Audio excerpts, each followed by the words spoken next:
Hello students, तो last class में हमने डायरेक्ट एंड इनडायरेक्ट टैक्सेस में सेंट्रल गवर्नमेंट के डायरेक्ट टैक्सेस को पढ़ा था कि कौन कौन से होते हैं, और हमने कॉरपोरेशन टैक्स और मिनिमम ऑल्टरनेट टैक्स को पढ़ लिया था। ठीक है, इसके बाद आज की जो क्लास है उसमें हम पढ़ेंगे इनकम टैक्स को और कैपिटल गेन्स टैक्स को, किए कौन कौन से होते हैं, क्या होते हैं, इनकी मीनिंग को समझते हैं।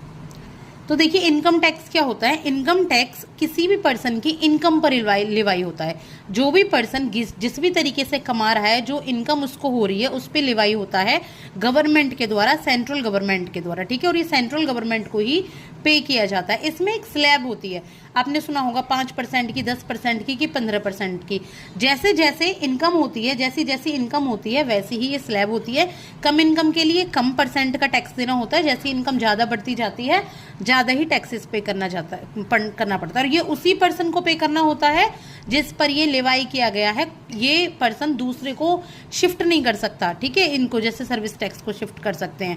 देखिए, किसी भी पर्सन है, उसकी इनकम 15 लाख है, तो वो पे को टैक्स करेगा। एक स्लैब होती है कि इसके नीचे नीचे इनकम टैक्स को पे नहीं करेगा, और इसमें एग्रीकल्चर इनकम नहीं आती क्योंकि वो स्टेट में आती है। वो मैं आपको आगे बताऊंगी।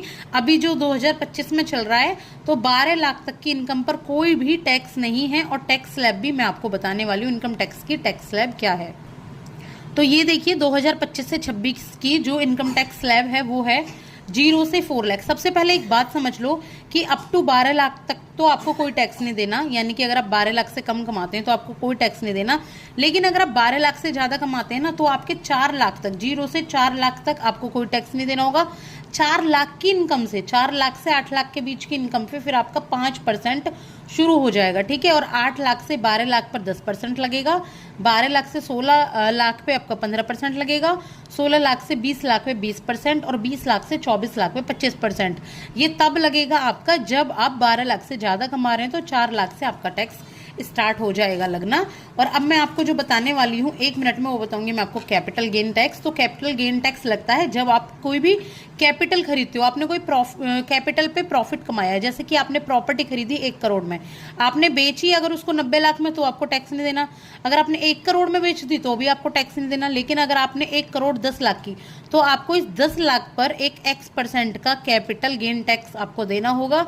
ये आपका डिसाइड होता है अपना गवर्नमेंट के द्वारा ही। ठीक है, और चेंज भी होता रहता है। तो अब देख लीजिएगा कि अभी क्या कैपिटल गेन्स टैक्स चल रहा है। चलो, थैंक यू सो मच।